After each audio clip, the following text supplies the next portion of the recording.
দ্বিতীয় বিষয় আমাদের ডেভেলপমেন্ট। মনে রাখবে ডেভেলপমেন্ট একটা সার্বিক প্রক্রিয়া এবং ডেভেলপমেন্টের মাধ্যমে মানুষের সার্বিক বিকাশ হয়ে থাকে। সার্বিক বিকাশটা কি জিনিস হয় ম্যাডাম? সেটা হচ্ছে হোল একটা বিষয়, যেখানে অনেকটা বিষয় আমরা এখানে আলোচনা করি।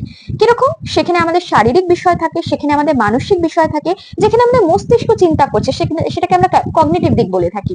ঠিক তেমনই ভাবে সেখানে আমাদের সামাজিক সোশ্যাল দিক থাকে, সেখানে আমাদের ইমোশনাল অর্থাৎ অনুভূতিপূর্ণ দিক থাকে। এই চারটি দিক যখন আমাদের প্রপারলি বিকাশ হয় এবং কমপ্লিট হয়, সেটা কিন্তু আমাদের ডেভেলপমেন্ট নামে পরিচিত। মনে রাখবে এই নির্দিষ্টভাবে গ্রোথ বা বৃদ্ধি কিন্তু বিকাশের অংশ অর্থাৎ ডেভেলপমেন্টের অংশ। তো আশা করছি গ্রোথ এবং ডেভেলপমেন্টের কনসেপ্ট, সিডিপির ফার্স্ট কনসেপ্ট তোমাদের কাছে অনেক বেশি ক্লিয়ার থাকবে।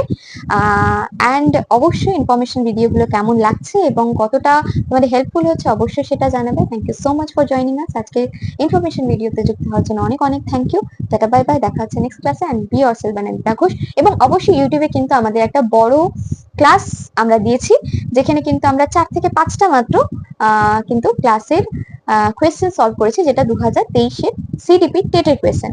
অবশ্যই সেটা দেখবে এবং জানাবে যে সেখানে কোনো সমস্যা থাকলে সেটাও জানাবে, সেখানে যদি তোমাদের কোনো কোয়েরি থাকে সেটাও অবশ্যই জানাবে। দেখা হচ্ছে নেক্সট ভিডিওতে। Tata bye by. আজকে ক্লাস এই অবধি।